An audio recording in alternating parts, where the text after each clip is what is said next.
کہ پوری ملت اسلامیہ نبوت مصطفیٰ صلی اللہ علیہ وآلہ وسلم پر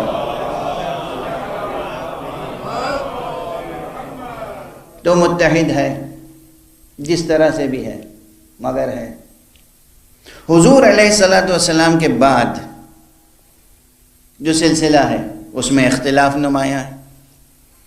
چنانچہ دو بڑی تقسیمیں موجود ہیں مسلمانوں کے درمیان۔ اب اس میں بہت سے سوالات آتے ہیں، اور اب ہمارے جوان بھی کرنے لگے ہیں سوالات، کیونکہ متاثر ہوتے ہیں تو سوال کرتے ہیں کہ بعد پیغمبر آخر واقعاً یہ حق کس کا تھا؟ حق تھا، یہ سب آپ کے سنے ہوئے سوالات ہیں، حق تھا تو وہ حق خود بڑھ کر لیا کیوں نہیں؟ حق تھا تو قرآن مجید میں اس کا واضح بیان کیوں نہیں ہے؟ حق تھا تو تھا، اب اس دور میں بحث کرنے سے کیا فائدہ ہے؟ سمجھ لیں آپ، کتنے اس طرح کے سوالات ہیں۔ ایک ایک لفظ پہلے حوالے کر رہا ہوں، اور اس کے بعد ہر لفظ پر ایک ایک عمارت کھڑی ہوگی۔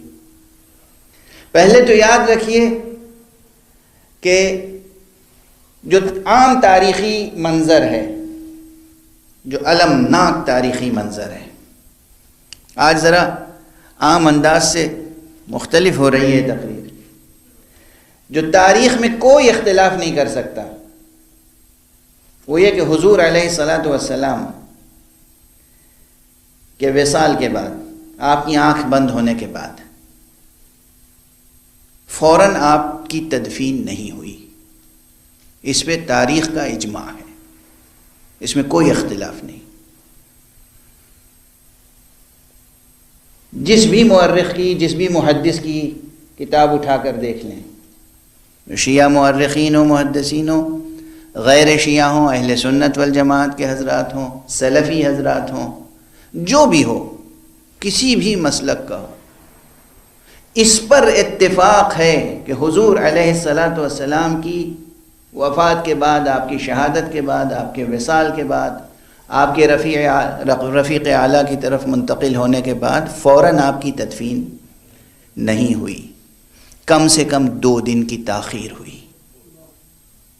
اس پہ اتفاق ہے، اتفاق، کوئی ایک بھی منکر نہیں ہے، اتفاق ہے کہ حضور کی 2 دن تک، یعنی اصحاب کرام تشریف ہی نہیں لائے، حضور کی تجہیز و تکفین کو مؤخر کر دیا، تاخیر کر دی گئی۔ کیوں؟ ایک ہی جواب ہے اس کا سب کے پاس،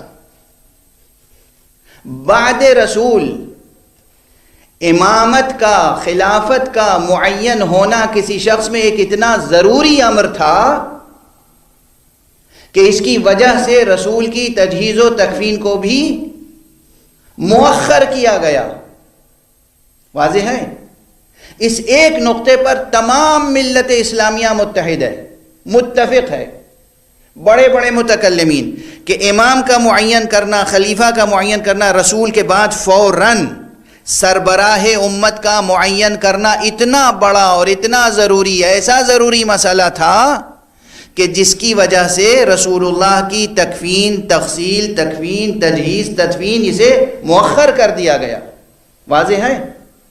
بس یہ ہے تاریخ کا منظر اور امت کا اتفاق ایک نقطے پر۔ اب یہ سوال مجھ جیسے طالب علم کو کرنے کا حق ہے یا نہیں ہے؟ اگر یہ اتنا بڑا مسئلہ تھا کہ رسول کی آنکھ بند ہوتے ہی اس کا طے ہونا ضروری تھا، تو کیا اس مسئلے کی اہمیت کا خدا کو اور خود رسول خدا کو احساس نہیں تھا؟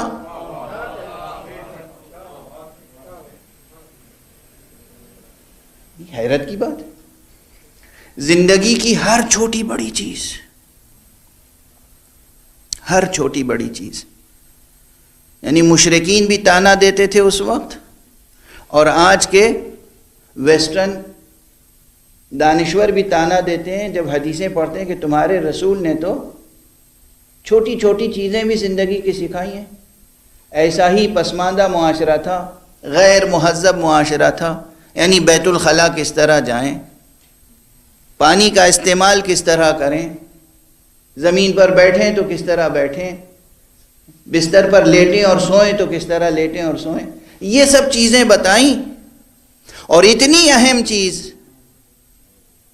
جس کا ادراک بھی سب کو تھا، اور سمجھیں سب کو ادراک تھا، احساس تھا، سب جانتے تھے کہ یہ اتنی بڑی چیز ہے کہ رسول اللہ کی تجہیز و تکفین ہو یا نہ ہو ہمیں یہ طے کرنا ضروری ہے. اگر یہ اتنی ہی بڑی چیز تھی تو پھر میری عقل تو یہ کہتی ہے کہ واجب تھا رسول اللہ پر کہ وہ اس مسئلے کو حل کر کے دنیا سے تشریف لے جاتے، اور واجب تھا، لازم تھا حق سبحانہ و تعالی پر از راہ لطف و کرم کہ وہ نبی کو بھیجتا کس لیے؟ تاکہ انسانوں کی چھوٹی بڑی مشکلیں حل ہوں، اور سب سے بڑی مشکل ہی حل کیے بغیر چھوڑ دی.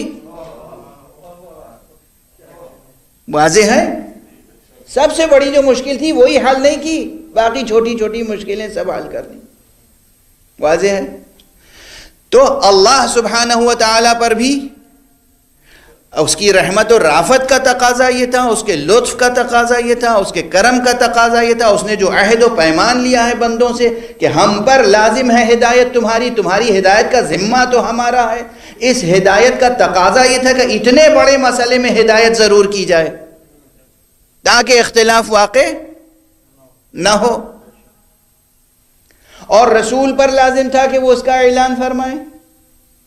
کیوں؟ اس لیے کہ خود آپ کا امت اسلامی کا اتفاق ہے، اتفاق دو چیزوں پر. رسول جس دن حضور نے آنکھیں بند کی اسی دن آپ کی تجہیز و تکفین نہیں ہوئی، دوسرے دن بھی نہیں ہوئی، تیسرے دن بھی نہیں ہوئی، 2 دن درمیان میں گزر گئے. اس پر اتفاق. کیوں گزرے؟ ایک ہی سبب تھا. سبب کیا تھا؟ امر امامت، امر خلافت کو معین کرنا اتنا ضروری تھا. جو ان کی کتابوں میں لکھا ہوا ہے، میں کوئی بغیر مطالعے کے، اور جو بڑی بڑی علم اعتقاد میں کتابیں ہیں، علم کلام میں کتابیں ہیں، اعتقادی کتابیں، اس میں یہ چیز درج ہے. تو بس اگر یہ 2 باتیں ذہن عالی میں رہ گئیں تو اب جو بات میں عرض کر رہا ہوں کہ یہ بات اتنی اہم تھی تو پھر واقعاً پروردگار عالم پر لازم تھا یا نہیں تھا؟ حضور علیہ الصلوۃ والسلام پر لازم تھا یا نہیں تھا؟ امت اسلامیہ کے پاس جواب ہو یا جواب نہ ہو، ہمارے پاس بحمد اللہ جواب موجود ہے. ہمیں کوئی شک و شبہ اس میں نہیں ہے. اللہ سبحانہ و تعالی نے امر ولایت کو روز اول سے جب سے نبوت کا اعلان کیا تھا اسی وقت سے امر ولایت کا بھی اعلان بار بار ہو رہا تھا.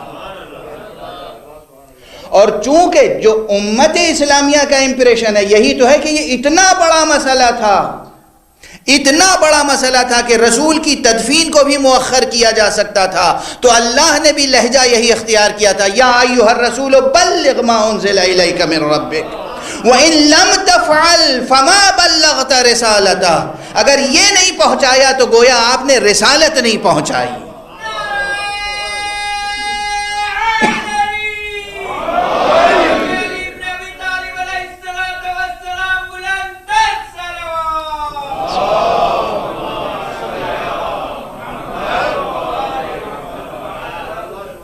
تو جتنی اہمیت آپ دے رہے ہیں اس سے بڑھ کر اہم ہے. آپ جتنی اہمیت دے رہے ہیں اس سے کہیں بڑھ کر اہم ہے یہ مسئلہ. اسی لیے اللہ سبحانہ و تعالی نے اسی اہمیت کے ساتھ اس مسئلے کو بیان کرنے کا حکم دیا، اور اسی لیے رسول اللہ صلی اللہ علیہ وآلہ وسلم نے اسی اہتمام کے ساتھ اسے بیان کیا. تو ہمارے لیے کوئی مسئلہ نہیں ہے، ہمارے لیے کوئی مسئلہ ہے ہی نہیں. واضح ہے بالکل، آیات بھی، روایات بھی، احادیث بھی، ہماری تاریخ بھی اس باب میں روشن ہے. اب بحث یہ ہے کہ قرآن مجید میں مزید کچھ وضاحتیں ہیں. اور اب جو سوال ہو سکتا ہے کہ اتنا اہم مسئلہ تھا تو پھر حق تھا تو اس حق کا تفصیل سے بیان، کھل کے بیان، وضاحت سے بیان قرآن میں کیوں نہیں ہے؟ اور حق تھا تو حق دار نے حق لیا کیوں نہیں؟ پرانے سوالات ہیں، مشہور سوالات ہیں، مگر جس نقطۂ نظر سے آج پیش کر رہا ہوں، جسے میں نے کہا کہ یہ بحث اس طرح سے نہیں اٹھی ہے، وہ ہے آیات قرآنی کی روشنی میں، تاریخی بیانات کی روشنی میں نہیں، آیات کی روشنی میں. اگر امیر المومنین علیہ السلام خاموش رہے تو اس پر آیت قرآنی دلیل ہے کہ نہیں؟ اگر رسول اللہ نے اعلان کرنے کے بعد مزید کوئی اقدام نہیں کیا تو اس پر کوئی آیت قرآنی دلیل ہے کہ نہیں؟ امت پلٹ گئی، اس پر کوئی آیت قرآنی دلیل ہے کہ نہیں؟ اور فرمایا آپ نے یہ صبر ائمہ اطہار علیہم الصلاۃ والسلام کا کہ ان کا منصب، ان کا حق، ان کا عہدہ لٹ گیا، دوسرے غاصب ہو گئے، وہ خاموش رہے، اس خاموشی پر قرآنی دلیل ہے کہ نہیں؟ اور تفصیل سے ہے کہ نہیں؟ توجہ رکھیے گا، اشارہ نہیں، تفصیل، وضاحت، اور ایک مقام پر نہیں، ایک دو مقامات پر نہیں، قرآن مجید میں مسلسل نہ جانے کتنی آیتیں ہیں جو ان کیفیتوں پر روشنی ڈالتی ہیں. اے رسول آپ پہنچا دیجئے مگر یاد رکھیں یہ مانیں گے نہیں. اے رسول آپ پہنچا دیجئے مگر پہنچانے کے علاوہ اور آپ کی کوئی ذمہ داری نہیں ہے. اے علی آپ کا منصب ہم بتا رہے ہیں لوگوں کو لیکن یہ آپ کو تسلیم نہیں کریں گے، آپ صبر کیجئے گا. یہ سب باتیں قرآن مجید کی آیات میں وضاحت کے ساتھ موجود ہیں، جن میں سے آج صرف ایک آیت کی میں نے تلاوت کی ہے. ایک صلوات پڑھیں محمد و آل محمد.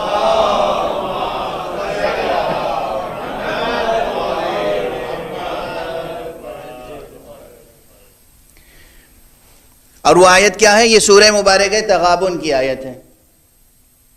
سورہ مبارکہ تغابن مختصر سا سورہ ہے، کوئی بہت طویل نہیں ہے، 2 صفحات پر مشتمل سورہ ہے. اس کی 2 آیتیں میں نے آپ کے سامنے، 12ویں اور 13ویں آیت، اگر حافظہ صحیح کام کر رہا ہے اس وقت تو یہ 12ویں اور 13ویں آیتیں ہیں. آیت کیا ہے؟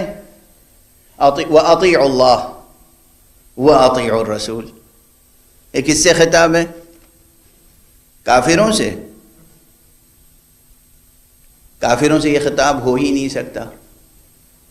کافروں کو ایمان لانے کی پہلے دعوت دی جائے گی، جب ایمان لے آئیں گے تب اطاعت کی بات آئے گی. ایک شخص ایمان ہی نہیں لایا تو اطاعت کیا کرے گا؟ واضح ہے. وَأَطِيعُوا اللَّهَ.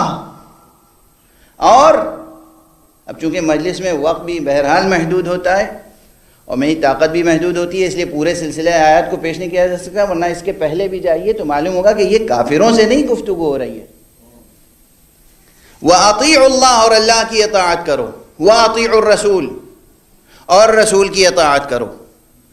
فَإِن تَوَلَّيْتُمْ، اور اگر تم نے روگردانی کی، فَإِنَّمَا عَلَىٰ رَسُولِنَا الْبَلَاغُ الْمُبِينُ، تو بس ہمارے رسول پر صفائی کے ساتھ پہنچا دینا ہی فرض ہے. ذرا توجہ رکھیے گا، لہجہ سمجھے، مضمون سمجھے آپ. اگر تم نے روگردانی کی، یہ اگر جب اللہ کہتا ہے اگر تم نے ایسا کیا تو اس کے کچھ معنی ہوتے ہیں. تو روگردانی ہوئی، اور روگردانی ہوئی تو پھر ذمہ داری رسول کی نہیں ہے. اللہ کیا فرما رہا ہے؟ فَإِن تَوَلَّيْتُمْ، پھر اگر تم نے روگردانی کی، فَإِنَّمَا، تو بس ہمارے رسول پر صفائی کے ساتھ پہنچا دینا فرض ہے.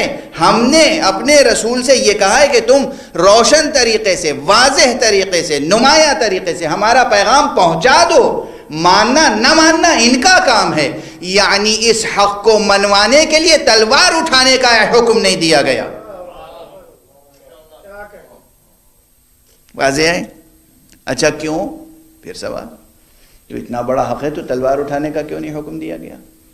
اب یہاں پر چند فقرے عرض کر رہا ہوں، یاد رکھیے ہمارے اور آپ کے لیے، ہر فرد کے لیے، مومن کے لیے جو کلمہ پڑھ رہے ہیں ان کے لیے بھی، جو کلمہ نہیں پڑھ رہے ہیں ان کے لیے بھی، یہ دنیا، یہ آسمان اور زمین کے درمیان کی یہ دنیا، یہ زمان و مکان کے حصار میں یہ عالم ہستی کا حصہ، یہ ہے اس کے کئی نام ہیں، جتنے بھی نام ہیں آپ کے سامنے لیتا ہوا آگے بڑھتا ہوں. اس کا ایک نام ہے دار غفلت. نظام ایسا ہے کہ یہاں بار بار انسان غفلت میں مبتلا ہو جاتا ہے، کتنی بڑے سے بڑا ہوشیار ہو، غفلت اس پر طاری ہو جاتی ہے. غفلت طاری کیوں ہوتی ہے؟ اس لیے کہ یہی دنیا، یہ جو دار غفلت ہے، یہ ہے دار امتحان. یہ کیا ہے؟ دار امتحان. یہ ہے دار امتحان. سارا راز اور رمز یہاں پوشیدہ ہے. دار امتحان، یہ دار غفلت بھی ہے، یہ دار تکلیف بھی ہے، یہ دار امتحان بھی ہے، یہ دار فنا بھی ہے. دار فنا اسی لیے ہے کہ اللہ سبحانہ و تعالی نظام تکلیف کو ہمیشہ قائم نہیں رکھنا چاہتا. یہ دار فنا اس لیے ہے کہ اللہ سبحانہ و تعالی امتحان کا سلسلہ ہمیشہ برقرار نہیں رکھنا چاہتا. اس لیے یہ دار فنا ہے. ایک نہ ایک دن امتحان کا سلسلہ ختم ہوگا، ایک دن نہ ایک دن تکالیف شرعیہ کا سلسلہ ختم ہوگا، تو اس کا فنا ہونا لازم ہے دار بقا میں منتقل ہونے کے لیے.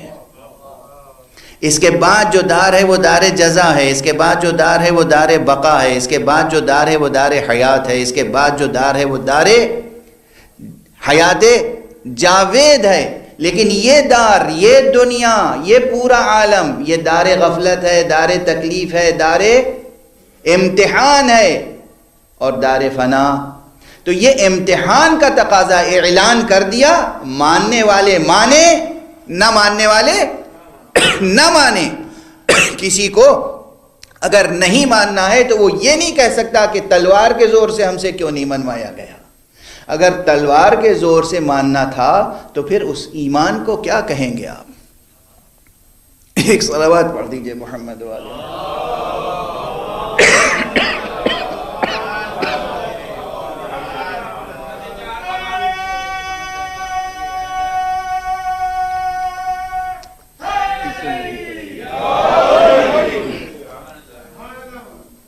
غور فرما رہے ہیں آپ؟ یعنی آپ کہہ رہے ہیں ہم اس وقت تک نہیں مانیں گے جب تک تلوار نہ اٹھائیں. یہ کوئی ماننا ہوا؟ یہ کوئی ماننا ہوا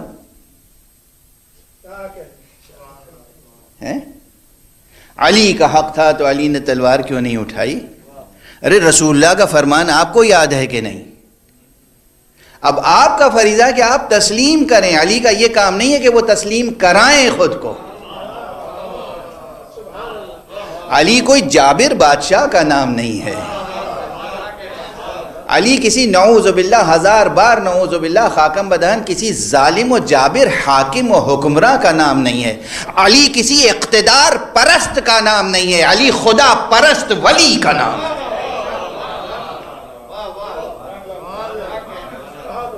آپ سمجھتے ہیں علی اقتدار پرست ہیں؟ علی اقتدار کے بھوکے ہیں. نعوذ باللہ، نعوذ باللہ. یہ سب لفظیں تو ان کے شایان شان نہیں ہیں، لیکن جس سطح ذہنی کو خطاب کر رہا ہوں، یعنی آپ کے توسط سے خطاب کسی اور سے ہے نا. آپ کی ذہانتیں اور فطرتیں تو اتنی بلند ہیں کہ اگر آپ بلند نہ ہوتے تو اس بلند مجلس میں نہ آتے. ایک صلوات پڑھ دیجئے محمد والے.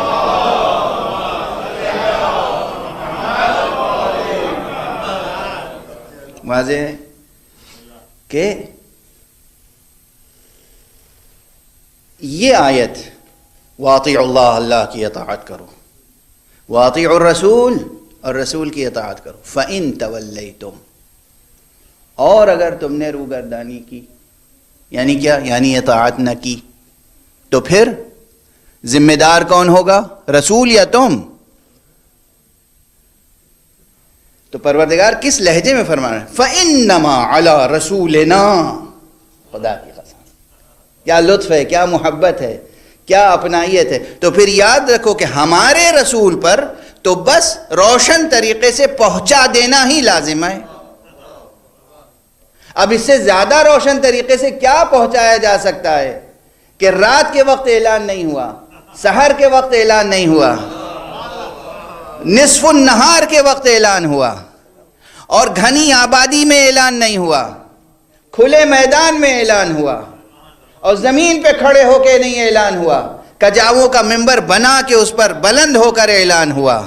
اور صرف لفظ پکار کر، نام پکار کر اعلان نہیں کیا، بلکہ دست مبارک کو تھام کر، اٹھا کر، بلند کر کے اعلان کیا کہ من کنت مولا فہذا علی المولا.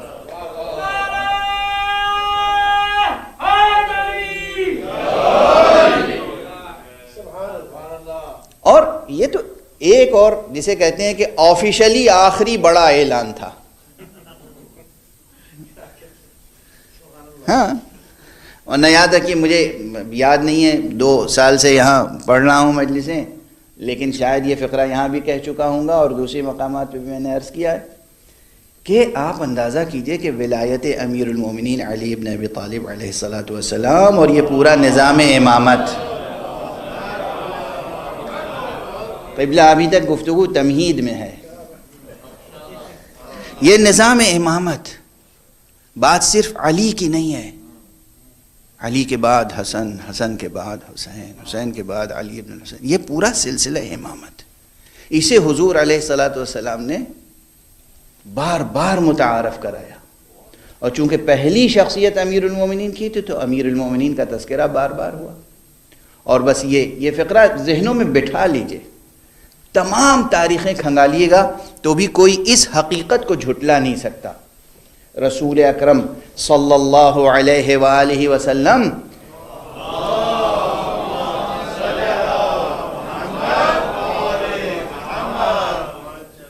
خاتم النبیین، خاتم النبیین نے جب مقام ختم نبوت کا دفتر سنبھالا، آفیشلی اعلان کیا کہ میں نبی ہوں، اس روز پہلا حکم کیا دیا؟ غور فرما رہے ہیں آپ؟ اب یہ پہلے پڑھ چکا ہوں، اپنی پڑھی ہوئی باتیں بار بار دہرانا مجھے خود اچھا نہیں لگتا، لیکن اب اس وقت یہی زبان پہ آ رہی ہے یہ بات، اس لیے کہ وہ موضوع سے جڑی ہوئی ہے. کہ فرض کیجئے کہ کوئی شخص کسی کمپنی کا ڈائریکٹر جنرل بن کے آئے، تو آپ اس کی تاریخ لکھیں گے کہ آتے ہی آفس سنبھالتے ہی پہلا آرڈر کیا دیا اس نے، اور جب اس نے وہ آفس چھوڑا تو آخری آرڈر کیا دیا. واضح ہے؟ اب یہ مثال بچوں کے ذہنوں میں بھی آ گئی ہوگی.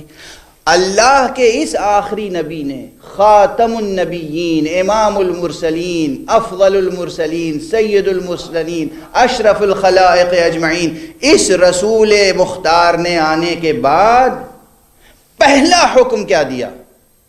تاریخ بتا دیے. پہلا حکم تھا لوگوں علی کی اطاعت کرو. آخری حکم کیا دیا؟ تاریخ بتاتی ہے لوگوں علی کی اطاعت کرو. خدا کی قسم، خدا کی قسم، اس کا کوئی مسلمان انصاف رکھنے والا مسلمان انکار نہیں کر سکتا. اتنے روشن طریقے سے ایک چیز بیان کی گئی، اور پھر مسلمان نہایت بھولے انداز سے کہتا ہے کیا واقعی رسول نے اپنے بعد بتایا تھا کہ کون ہوگا؟ نہیں، رسول کو فکر نہیں تھی، باقی سب کو فکر تھی. اس لیے رسول کا جنازہ چھوڑ کر اس مسئلے کو حل کرنے کے لیے اجتماع کر لیا، کانفرنس کر لی.